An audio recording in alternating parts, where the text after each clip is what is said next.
আল্লাহ সুবহানাহু ওয়া তাআলা পবিত্র কোরআন মাজিদে বলছেন, শাহরু রমাদান আল্লাযী উনজিলা ফীহিল কুরআন। রমজান হচ্ছে ওই মাস যেই মাসে আল্লাহ সুবহানাহু ওয়া তাআলা কি অবতীর্ণ করেছেন? জোরে বলতে হবে, কি অবতীর্ণ করেছেন?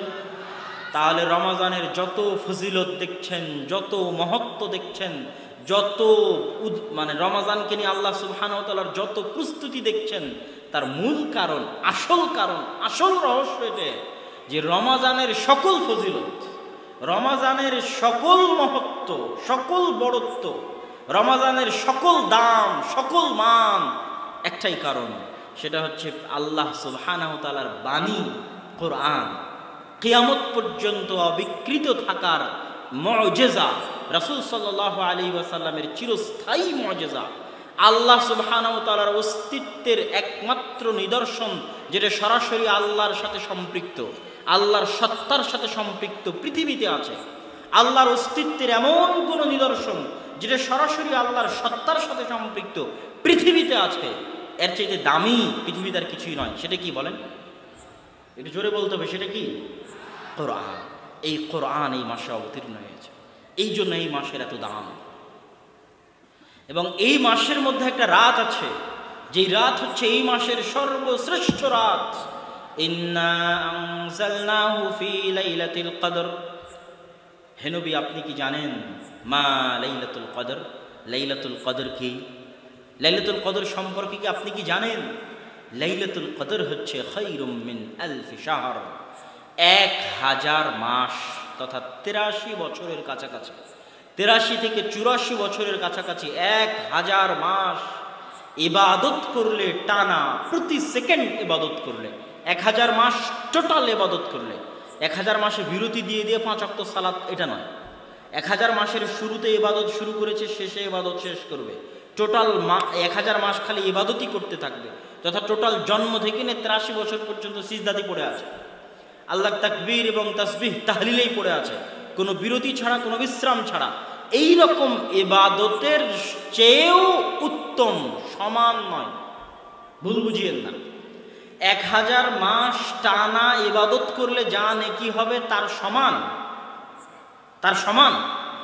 তার চাইতে উত্তম। খায়রুম মিন আলফি শাহর, 1000 মাস টানা ইবাদত করলে যা নেকি হবে তার চেয়ে উত্তম, তার চেয়ে বেশি, তার চেয়ে দামি একাই এক রাত। সেই রাতের নাম হচ্ছে লাইলাতুল কদর। এই রাতে কি হয় আপনি জানেন? তানাজ্জালুল মালায়েকাতু ওয়ার রূহ। এই রাতে পৃথিবীর এমন একটা ইঞ্চি জমি এবং মাটি খালি থাকে না, যে একটা ইঞ্চি জমি এবং মাটিতে আল্লাহর ফেরেশতা থাকে না। আল্লাহু আকবার। পৃথিবীর কোনো ইঞ্চি মাটি, একটা ধূলিকণা, একটা বালিকণা খালি থাকে না, যেই ধূলিকণা বালিকণায় আল্লাহ সুবহানাহু ওয়া তাআলার ফেরেশতা আসমান থেকে রহমত এবং বরকত নিয়ে অবতীর্ণ হয় না। কেন? এই রাতের এত বিশালতা, এত মহত্ব কি জন্য? ইন্না আনজালনাহু ফি লাইলাতুল কদর।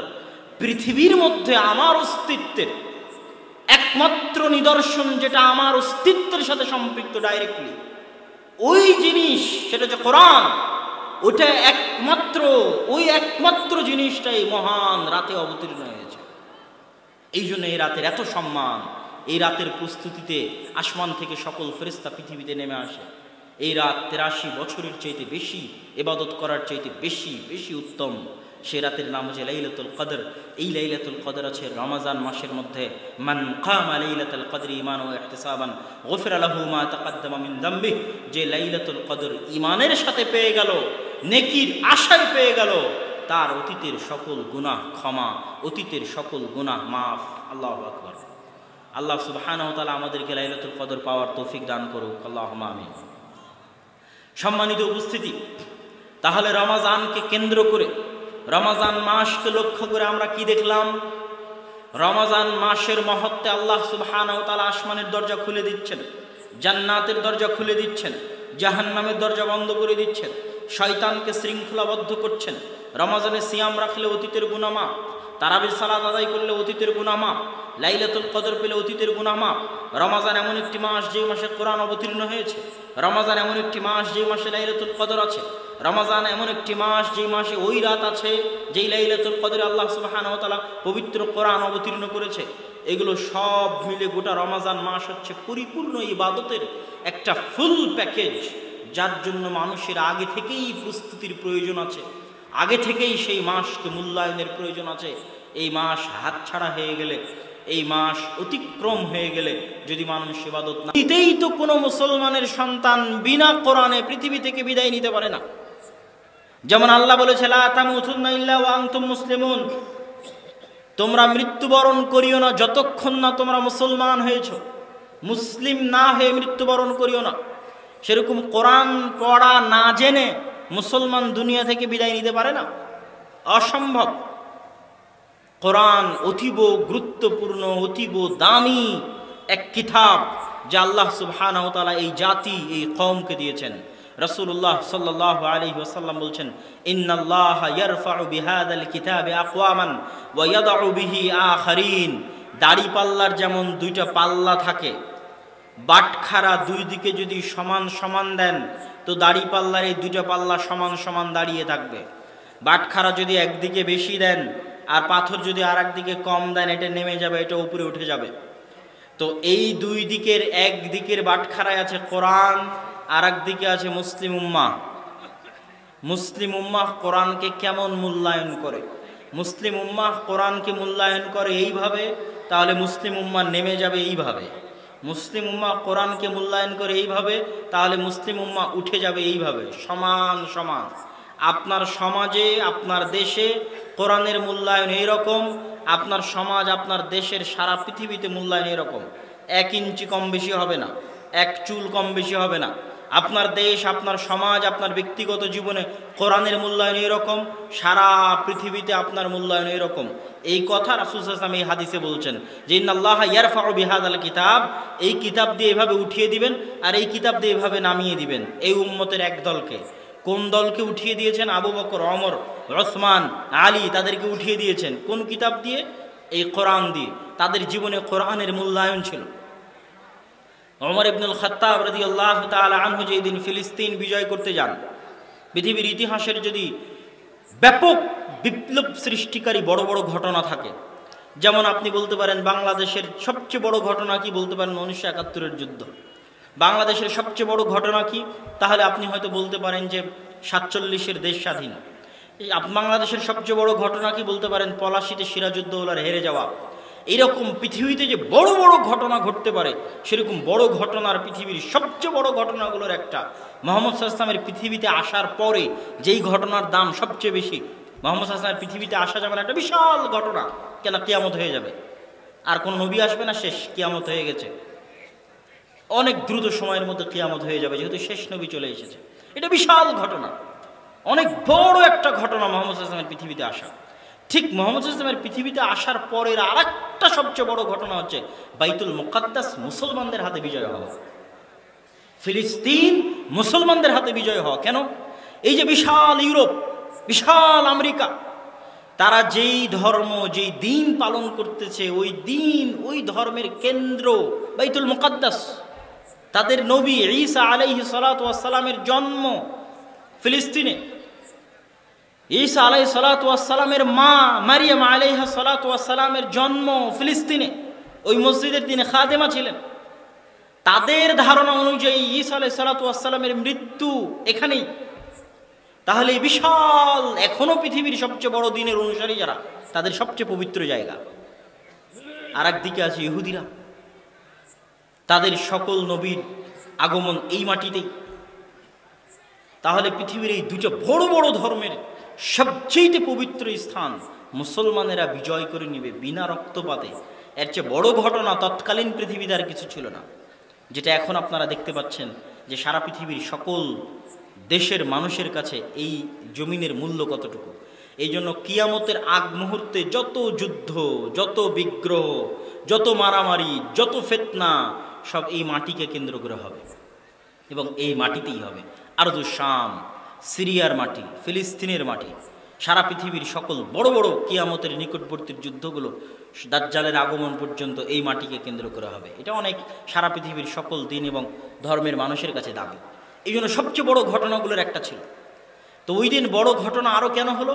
ওমর রাদিয়াল্লাহু তাআলা আনহুকে শর্ত দেওয়া হলো, প্রধান সেনাপতি লিখে পাঠালেন 1 মাস ঘেরাও করে রাখার পরে, প্রায় 4000 সাহাবী ছিল ওই সময় ওই ঘেরাওয়ে, কি লিখে পাঠালেন যে আমিরুল মুমিনিন খলিফাতুল মুসলিমিন নিজে আসলে চাবি হস্তান্তর করা হবে, না আসলে হবে না।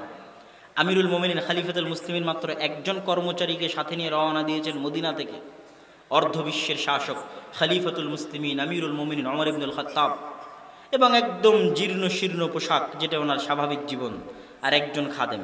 এখন পালাক্রমে, এটা সত্য ঘটনা, এটা বানোয়াট কোনো ঘটনা নয়, সানাদ সাহিহ।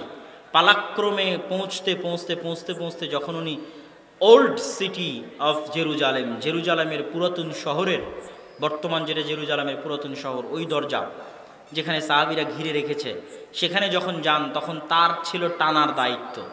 তো তিনি টানছেন। তো রোমান বিশ্বের খ্রিস্টান এম্পায়ারের বড় বড় পাদ্রীরা অপেক্ষায় আছে, খলিফাতুল মুসলিমিন আসবে, চাবি হস্তান্তর হবে।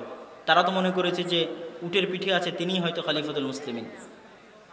যখন বলা হলো যে না, যিনি টানতেছেন তিনি, তার জামা কাপড় দেখে তারা একটু নাক ছিটকালো। এই নাক ছিটকানি যখন বুঝতে পারলেন সাহাবী, তখন তিনি ওমর ইবনুল খাত্তাবকে বলছেন, ইয়ানজুরু ইলাইনা আর রোম নাজরাতা কিল্লাহ।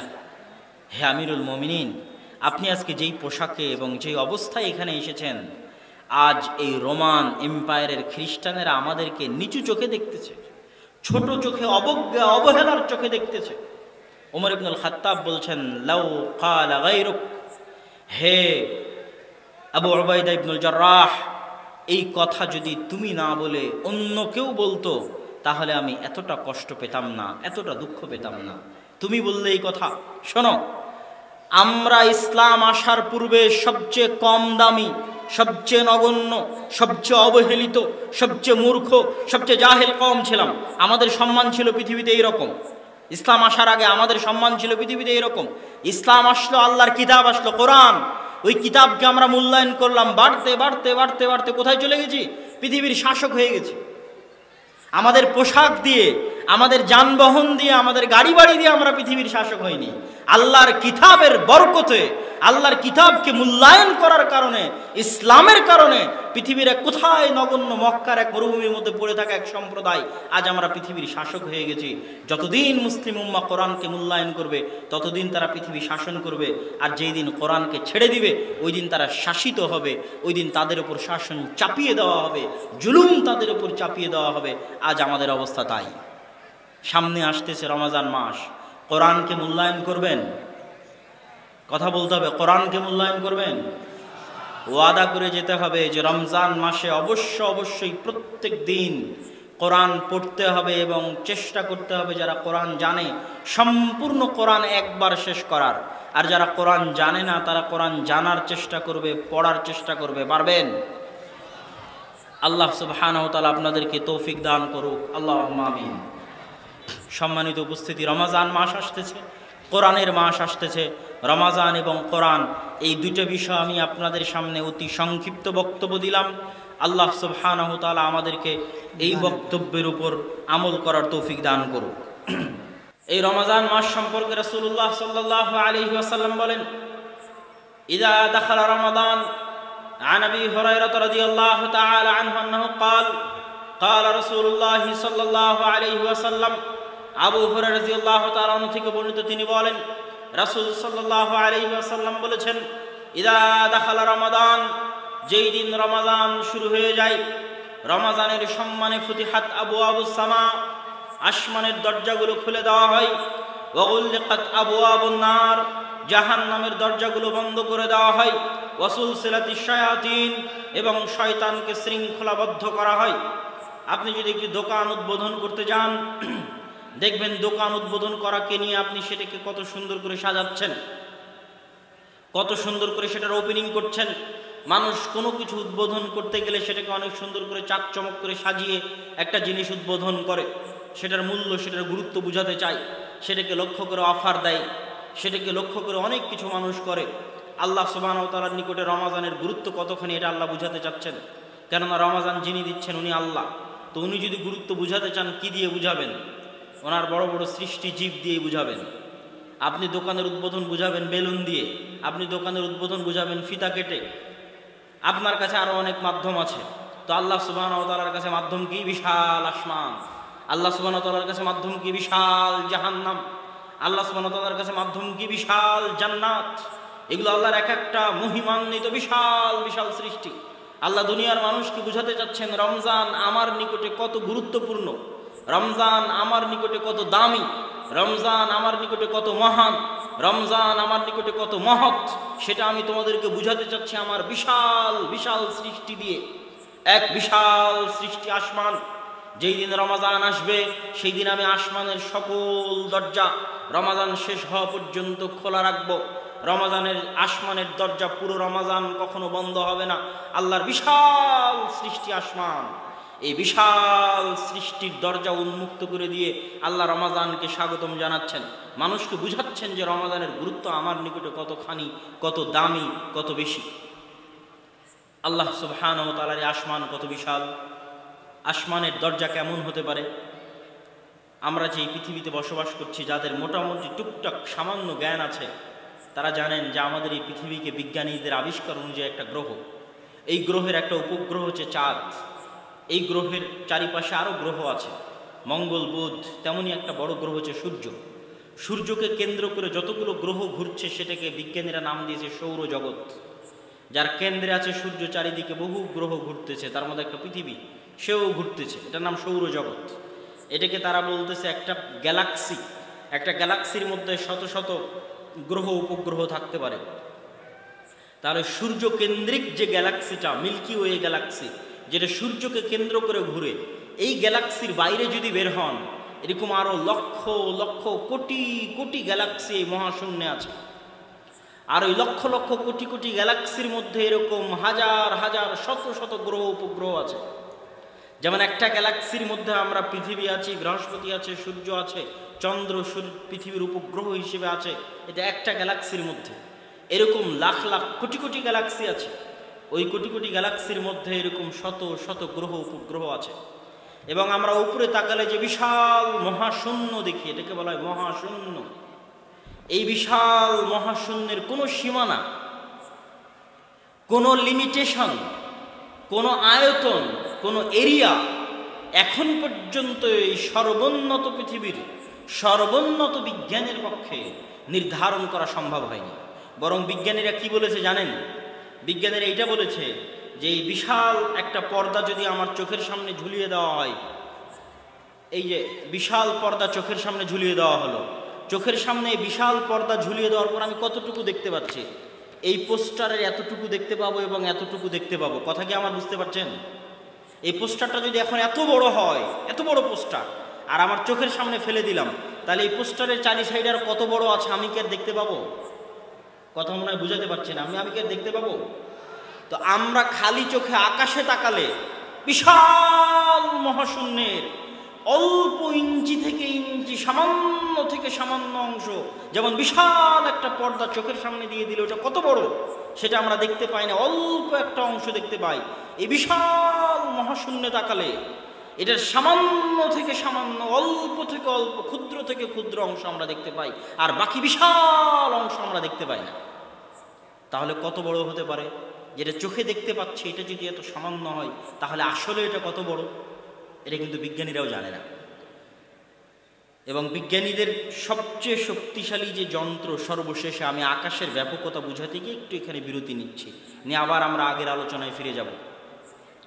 জেমস ওয়েব টেলিস্কোপ নামে একটা টেলিস্কোপ কিছুদিন পূর্বে নাসার পক্ষ থেকে মহাশূন্যে পাঠানো হয়েছে। তো বিভিন্ন পত্রিকায় হেডলাইন করলো যে এত কোটি বছর আগের ছবি, এই ওই যে মেশিনটা পাঠানো হয়েছে সেখানে অনেক উন্নত মানের ক্যামেরা দেওয়া হয়েছে, শক্তিশালী ক্যামেরা, যেন তাপে জ্বলে পুড়ে ছারখার না হয়ে যায় সূর্যের তাপে। অনেক উপরে গিয়েও যেন ক্যামেরা ঠিক থাকে, এবং এই ক্যামেরা বহু দূরের ছবি ধারণ করতে পারবে, এরকম পৃথিবীর সবচেয়ে উন্নত প্রযুক্তির ক্যামেরা পাঠানো হয়েছে। তো সেই ক্যামেরা এত হাজার বছর, এত কোটি বছর আগের ছবি তুলে পাঠিয়েছে। তো এই যে আগের ছবি তোলা, এই জিনিসটা আমার কাছে একটু প্রশ্নবোধক মনে হয়েছে। তখন আমি এটা নিয়ে পড়েছি, ভিডিও দেখেছি। তখন দেখার পরে এই মহাশূন্য সম্পর্কে যেটা বিজ্ঞানীদের আবিষ্কার, সেটা জেনে আমিও হতভম্ব। তারা বলতেছে যে আলোর গতিতে আমাদের কাছে দৃশ্য আসে। আপনাকে আমি সরাসরি দেখছি না, আপনিও আমাকে সরাসরি দেখছেন না, আর যারা ফেসবুকে দেখতেছে তারাও তো দেখতেছে না আসলে সরাসরি, বরং প্রত্যেকটার মধ্যে সময়ের গ্যাপ আছে। কিন্তু সময়ের গ্যাপটা এত অল্প যে আমাদের মনে হয় সরাসরি দেখছি। আসলে লাইটের আলো যত দ্রুত ওখান থেকে এখানে আসতেছে আর এখান থেকে আপনার চোখের সামনে যাচ্ছে, তত দেরিতে আপনি আমাকে দেখছেন, আমি আপনাকে দেখছি। কেন আলো যেতে একটু হলেও সময় লাগে। সূর্য থেকে পৃথিবীতে আলো আসতে 8 মিনিট সময় লাগে, অথচ প্রতি সেকেন্ডে প্রায় 1 থেকে 3 লক্ষ কিলোমিটার গতিতে আলো চলে প্রতি সেকেন্ডে। মিনিটেরও হিসাব বাদ, ঘন্টারও হিসাব বাদ। তো আলো যত, আমরা যে আলোটা পৃথিবীতে দেখতে পাই, এটা 8 মিনিট আগের আলো। বিজ্ঞানীদের আবিষ্কারের কথা বলতেছে। কেন 8 মিনিট আগের আলো? এটা আসতে সময় নিয়েছে আলোর গতিতে। তাহলে আমার এখান থেকে দৃশ্য আপনার ওখানে যাচ্ছে, আপনার চোখ এই আলো বন্ধ করে দিলে আমাকে আর দেখতে পাবে না। এখানে সব লাইট বন্ধ হয়ে গেলে আমিও আপনাকে দেখতে পাবো না, আপনিও আমাকে দেখতে পাবেন না। তাহলে আমার আর আপনার দেখার রহস্যটা কি? আলোর মাধ্যমে আপনার ছবি আমার কাছে ভেসে আসতেছে, আমার ছবি আপনার কাছে ভেসে যাচ্ছে। তাহলে সারাদিন আমরা যা দেখছি, কি দেখছি? ছবি দেখছি। সূর্যের আলো যেহেতু দিনের বেলা থাকে, তো এই সামনে যার সাথে কথা বলছি আর ছবিটা ভেসে আমার কাছে আসতেছে। ধরেন সূর্য নাই, সারা পৃথিবী অন্ধকার, কতক্ষণ আপনি এগুলো লাইট দিয়ে চালাবেন? এই অন্ধকার পৃথিবীতে কেউ কাউকে দেখতে পাবে? কথা বলে না যে কেউ কাউকে দেখতে পাবে? পারবে না। তাহলে আমাদের চোখের নিজস্ব দেখার কোনো ক্ষমতা নেই। আল্লাহ সুবহানাহু ওয়া তাআলার দেওয়া সূর্যের আলোতে ছবি এক জায়গায় থেকে আর এক জায়গায় যাচ্ছে এবং যেতে সময় লাগে, আলোর গতিতে সময় লাগে। তাহলে উনি যে বলতেছে এত কোটি বছর আগের ছবি তুলল, আসলে ক্যামেরাটা অত দূরের ছবি তুলতে পেরেছে, যত দূরে যেতে আলোর গতিতে অত কোটি বছর সময় লাগবে। তাহলে ওই ছবিটা ক্যামেরা পর্যন্ত আরও আসতে, যে জায়গায় ক্যামেরা আছে, ক্যামেরা পর্যন্ত আরও আসতে এত কোটি বছর সময় লাগবে। এই জন্য ক্যামেরা বলতেছে যে আমি আলো আসার আগেই ওখানকার ছবি তুলেছি এবং এটার যাত্রা পথের দূরত্ব এতখানি। এই জন্য ও বলতেছে এত কোটি বছর আগের ছবি তুলেছি। না বোঝাতে পারলে হয়তো এটা ওটার আলোচনা, এই জন্য বোঝানোর প্রয়োজন নেই, আপনারা দেখে নেবেন খুঁজে, জেমস ওয়েব টেলিস্কোপ সার্চ দিলেই পাবেন। তো সারমর্ম কি দাঁড়ালো? সারমর্ম এটা দাঁড়ালো যে তারপরেও তারা বলতে পারতেছে না, তথা যত দূরের তারা ছবি তুলতেছে অত দূরে আলোর গতিতে যেতে হলে কোটি কোটি বছর লাগবে, 1000 কোটি বছর লাগতে পারে। তো আলোর গতিতে তো মানুষ কিছুই আবিষ্কার করতে পারেনি। তা আলোর গতিতে যদি মানুষ কোনোদিন কিছু আবিষ্কার করতে পারে, তাহলে যত দূরের ছবি তুলেছে অত দূরে যেতে 100 কোটি বছর লাগলো, তো মানুষ 100 কোটি বছর তো বাঁচতেও পারবে না।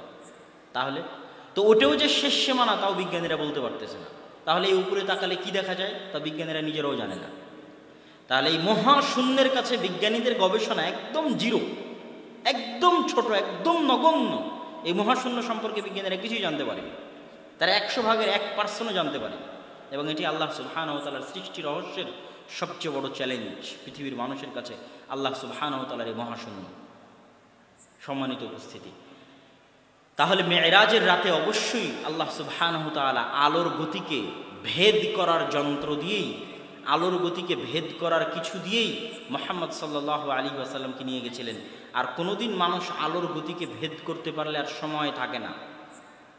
আমি যেই দিন আলোর গতি পেয়ে যাব ওই দিন আর সময় অচল হয়ে যাবে, তথা আমার বয়স স্থির হয়ে যাবে। তাহলে আমাদের বয়স বাড়তেছে কেন? আমরা আলোর গতিতে চলতে পারতেছি না। এই জন্য আলো কোটি কোটি কিলোমিটার, লক্ষ লক্ষ কিলোমিটার গতিতে পৃথিবীতে আসতেছে আর আমাদেরকে ওভারটেক করে চলে যাচ্ছে, আমাদেরকে পার হয়ে চলে যাচ্ছে। আর আমরাও ধীরে ধীরে ধীরে ধীরে বৃদ্ধ হয়ে কোথায় চলে যাচ্ছি? মহাকাল, মহাশূন্যের গর্ভে কবরের দিকে দৌড়াচ্ছি, মৃত্যুর দিকে দৌড়াচ্ছি। তাহলে আলো এবং সময়, এটাই পৃথিবীর সবচেয়ে রহস্য। বলে আসর ইন্নাল ইনসানা লাফি খুসর, সময়ের শপথ, নিশ্চয় প্রত্যেকটা মানুষ সময় নষ্ট করে। আসার পর থেকে আমরা সময় নষ্ট করতেছি। আমাদের জীবনটা সময়, আমাদের জীবনটা টাইম। একটা নির্ধারিত তারিখে জন্ম হয়েছে, নির্ধারিত তারিখে মৃত্যু হবে। এই সময়টা ওই যে আলোর গতিতে যে সময় আসতেছে, আল্লাহ সুবহানাহু ওয়া তাআলা যেখানে আছেন ওখানে সময় নাও থাকতে পারে। এই জন্য আপনি যদি বলেন যে বাংলাদেশে লাইলাতুল কদর হয়, তাহলে সারা পৃথিবীতে কখন লাইলাতুল কদর হবে? আল্লাহ সুবহানাহু ওয়া তাআলা কি তাহলে সবসময় নিচের আসমানে নেমে আসেন? আপনার এখানে সময় আছে, আল্লাহ সুবহানাহু ওয়া তাআলার সময় নাও থাকতে পারে। এই সময়ে কি আমাদের দিন এক একটা দিন 500 বছরের সমান হয়ে যাবে কি আমাদের সময়, কারণ আল্লাহ সময়কে থামিয়ে দিবেন। যখন ফিলিস্তিন বিজয় করলেন মুসা আলাইহিস সালাতু ওয়াস সালামের শাগির্দ ইউশা বিন নুন, তো ইউশা বিন নুন দোয়া করলো, আল্লাহ আপনি সূর্যকে থামিয়ে দেন। কেন? সূর্য ডুবার আগে ফিলিস্তিন বিজয় করতে চায়।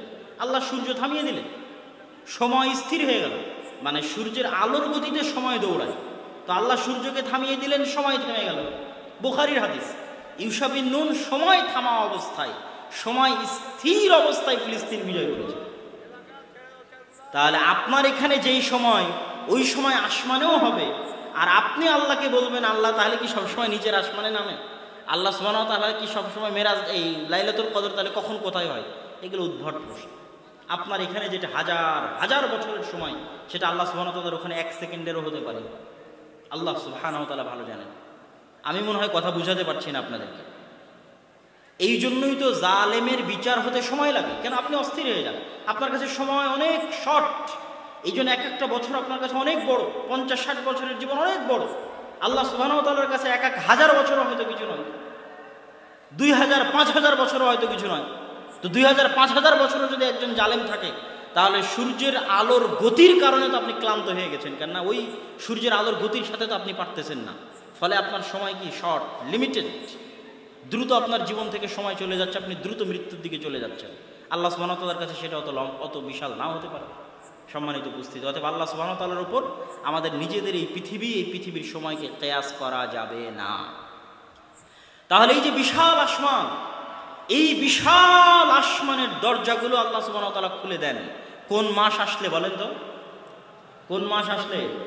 রমাজান। বিশাল আসমান, যে বিশাল আসমানের তুলনায় আমরা পিঁপড়ার চাইতেও ক্ষুদ্র, পিঁপড়ার চাইতেও নগণ্য। সম্মানিত উপস্থিতি, তারপর আল্লাহ সুবহানাহু ওয়া তাআলা কি করেন? ফুতিহাত আবওয়াবুল জান্নাহ। আল্লাহ সুবহানাহু ওয়া তাআলার এক বিশাল মহৎ সৃষ্টি জান্নাত, উইদ্দাত লিল মুত্তাকিন, মুত্তাকিদের জন্য তৈরি করা হয়েছে। আরযুহাস সামাওয়াত ওয়াল আরজ, আসমান এবং জমিনের যেরকম বিশালতা, আসমান এবং জমিনের যেরকম প্রশস্ততা, জান্নাতের এরকম বিশালতা, জান্নাতের এরকম প্রশস্ততা। এই জান্নাতের সকল দরজা রমাজান যতক্ষণ থাকবে ততক্ষণ খোলা থাকবে। ওয়াগুল্লিকাত আবওয়াবুন নার, আল্লাহ সুবহানাহু ওয়া তাআলার রাগ, আল্লাহ সুবহানাহু ওয়া তাআলার আযাব, আল্লাহ সুবহানাহু ওয়া তাআলার গজব, আল্লাহ সুবহানাহু ওয়া তাআলার শাস্তি, একটা মাধ্যম, একটা উদাহরণ, একটা উপকরণ হচ্ছে জাহান্নাম।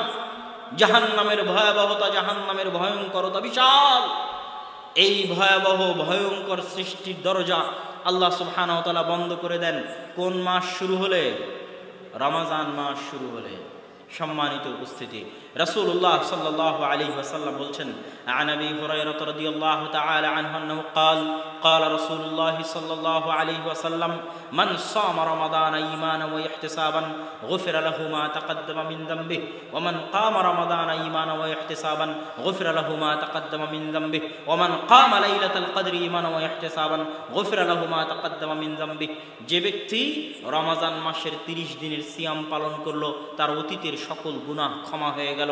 আল্লাহু আকবার। যে ব্যক্তি রমজান মাসে রাত জেগে সালাত আদায় করলো, তারাবির সালাত আদায় করলো, রাত জেগে সালাত আদায় করলো, তার অতীতের সকল গুনাহ আল্লাহ সুবহানাহু ওয়া তাআলা ক্ষমা করে দিবেন। মান কামা লাইলাতুল কদর ঈমানান ওয়া ইহতিসাবান, যে ব্যক্তি রমজান মাসে লাইলাতুল কদর খুঁজলো, আল্লাহ সুবহানাহু ওয়া তাআলা তার অতীতের সকল গুনাহ ক্ষমা করে দিবেন। আল্লাহু আকবার। কিন্তু শর্ত একটাই, ঈমান ওয়া ইহতিসাবান, ঈমানের সাথে নেকির আশায়। ঈমানের সাথে মানে কি? গুনাহ মুক্ত। ঈমানের সাথে মানে গুনাহ মুক্ত। আপনি সিয়ামও পালন করবেন, গুনাহও করবেন, তাহলে কিসের সাধনা?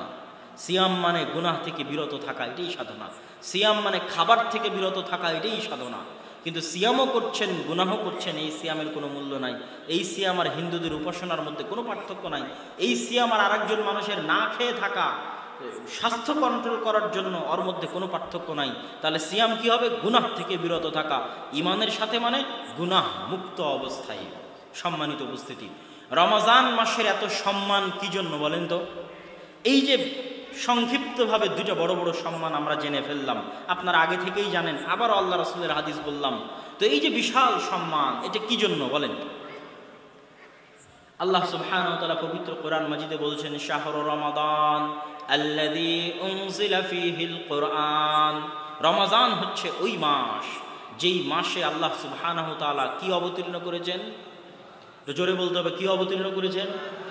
তাহলে রমজানের যত ফজিলত দেখছেন, যত মহত্ব দেখছেন, যত রমজানকে নিয়ে আল্লাহ সুবহানাহু ওয়া তাআলার যত প্রস্তুতি দেখছেন, তার মূল কারণ, আসল রহস্য এটা যে রমজানের সকল ফজিলত, রমজানের সকল মহত্ব, সকল বড়ত্ব, রমজানের সকল দাম, সকল মান একটাই কারণ, সেটা হচ্ছে আল্লাহ সুবহানাহু ওয়া তাআলার বাণী কোরআন, কিয়ামত পর্যন্ত অবিকৃত থাকার মুজিজা, রাসূল সাল্লাল্লাহু আলাইহি ওয়াসাল্লামের চিরস্থায়ী মুজিজা, আল্লাহ সুবহানাহু ওয়া তাআলার অস্তিত্বের একমাত্র নিদর্শন, যেটা সরাসরি আল্লাহর সাথে সম্পৃক্ত, আল্লাহর সত্তার সাথে সম্পৃক্ত পৃথিবীতে আছে। আল্লাহর অস্তিত্বের এমন কোনো নিদর্শন যেটা সরাসরি আল্লাহর সত্তার সাথে সম্পৃক্ত পৃথিবীতে আছে, এর চাইতে দামি পৃথিবীতে আর কিছুই নয়। সেটা কি বলেন? এটা জোরে বলতে হবে, সেটা কি? কোরআন। এই কোরআন এই মাসে অবতীর্ণ হয়েছে, এই জন্য এই মাসের এত দাম। এবং এই মাসের মধ্যে একটা রাত আছে, যেই রাত হচ্ছে এই মাসের সর্বশ্রেষ্ঠ রাত। ইন্না আনজালনাহু ফি লাইলাতুল কদর। হে নবী, আপনি কি জানেন মা লাইলাতুল কদর? লাইলাতুল কদর কি? লাইলাতুল কদর সম্পর্কে কি আপনি কি জানেন? লাইলাতুল কদর হচ্ছে খায়রুম মিন আলফি শাহর, 1000 মাস তথা 83 বছরের কাছাকাছি, 83 থেকে 84 বছরের কাছাকাছি 1000 মাস ইবাদত করলে, টানা প্রতি সেকেন্ড ইবাদত করলে, 1000 মাস টোটাল ইবাদত করলে, 1000 মাসে বিরতি দিয়ে 5 ওয়াক্ত সালাত, এটা নয়। 1000 মাসের শুরুতে ইবাদত শুরু করেছে, শেষে ইবাদত শেষ করবে। টোটাল 1000 মাস খালি ইবাদতই করতে থাকবে, তথা টোটাল জন্ম থেকে 83 বছর পর্যন্ত সিজদাতে পড়ে আছে, আল্লাহ তাকবীর এবং তাসবিহ তাহলিলেই পড়ে আছে, কোনো বিরতি ছাড়া, কোনো বিশ্রাম ছাড়া। এই রকম ইবাদতের চেয়েও উত্তম, সমান নয়, ভুল বুঝিয়েন না। 1000 মাস টানা ইবাদত করলে যা নেকি হবে তার সমান, তার চাইতে উত্তম। খায়রুম মিন আলফি শাহর, 1000 মাস টানা ইবাদত করলে যা নেকি হবে তার চেয়ে উত্তম, তার চেয়ে বেশি, তার চেয়ে দামি একাই এক রাত। সেই রাতের নাম হচ্ছে লাইলাতুল কদর। এই রাতে কি হয় আপনি জানেন? তানাজ্জালুল মালায়েকাতু ওয়ার রূহ। এই রাতে পৃথিবীর এমন একটা ইঞ্চি জমি এবং মাটি খালি থাকে না, যে একটা ইঞ্চি জমি এবং মাটিতে আল্লাহর ফেরেশতা থাকে না। আল্লাহু আকবার। পৃথিবীর কোনো ইঞ্চি মাটি, একটা ধূলিকণা, একটা বালিকণা খালি থাকে না, যেই ধূলিকণা বালিকণায় আল্লাহ সুবহানাহু ওয়া তাআলার ফেরেশতা আসমান থেকে রহমত এবং বরকত নিয়ে অবতীর্ণ হয় না। কেন? এই রাতের এত বিশালতা, এত মহত্ব কি জন্য? ইন্না আনজালনাহু ফি লাইলাতুল কদর। পৃথিবীর মধ্যে আমার অস্তিত্বের একমাত্র নিদর্শন, যেটা আমার অস্তিত্বের সাথে সম্পৃক্ত ডাইরেক্টলি, ওই জিনিস, সেটা হচ্ছে কোরআন। ওটা একমাত্র জিনিসটাই মহান রাতে অবতীর্ণ হয়েছে। এই জন্য এই রাতের এত সম্মান। এই রাতের প্রস্তুতিতে আসমান থেকে সকল ফেরেশতা পৃথিবীতে নেমে আসে। এই রাত 83 বছরের চাইতে বেশি ইবাদত করার চাইতে বেশি উত্তম। সে রাতের নাম হচ্ছে লাইলাতুল কদর। এই লাইলাতুল কদর আছে রমজান মাসের মধ্যে। মান কামা লাইলাতুল কদরি ঈমানান ওয়া ইহতিসাবান গুফিরা লাহু মা তাকাদ্দামা মিন যামবিহি। যে লাইলাতুল কদর ঈমানের সাথে পেয়ে গেল, নেকির আশায় পেয়ে গেল, তার অতীতের সকল গুনাহ ক্ষমা, অতীতের সকল গুনাহ মাফ। আল্লাহু আকবার। আল্লাহ সুবহানাহু ওয়া তাআলা আমাদেরকে লাইলাতুল কদর পাওয়ার তৌফিক দান করুক। আল্লাহুম্মা আমিন। সম্মানিত উপস্থিতি, তাহলে রমজানকে কেন্দ্র করে, রমজান মাসকে লক্ষ্য করে আমরা কি দেখলাম? রমজান মাসের মহত্বে আল্লাহ সুবহানাহু ওয়া তাআলা আসমানের দরজা খুলে দিচ্ছেন, জান্নাতের দরজা খুলে দিচ্ছেন, জাহান্নামের দরজা বন্ধ করে দিচ্ছেন, শয়তানকে শৃঙ্খলাবদ্ধ করছেন। রমজানে সিয়াম রাখলে অতীতের গুনাহ মাফ, তারাবির সালাত আদায় করলে অতীতের গুনাহ মাফ, লাইলাতুল কদর পেলে অতীতের গুনাহ মাফ। রমাজান এমন একটি মাস যে মাসে কোরআন অবতীর্ণ হয়েছে, রমাজান এমন একটি মাস যে মাসে লাইলাতুল কদর আছে, রমাজান এমন একটি মাস যেই মাসে ওই রাত আছে যেই লাইলাতুল কদরে আল্লাহ সুবহানাহু ওয়া তাআলা পবিত্র কোরআন অবতীর্ণ করেছে। এগুলো সব মিলে গোটা রমাজান মাস হচ্ছে পরিপূর্ণ ইবাদতের একটা ফুল প্যাকেজ, যার জন্য মানুষের আগে থেকেই প্রস্তুতির প্রয়োজন আছে, আগে থেকেই সেই মাসকে মূল্যায়নের প্রয়োজন আছে। এই মাস হাতছাড়া হয়ে গেলে, এই মাস অতিক্রম হয়ে গেলে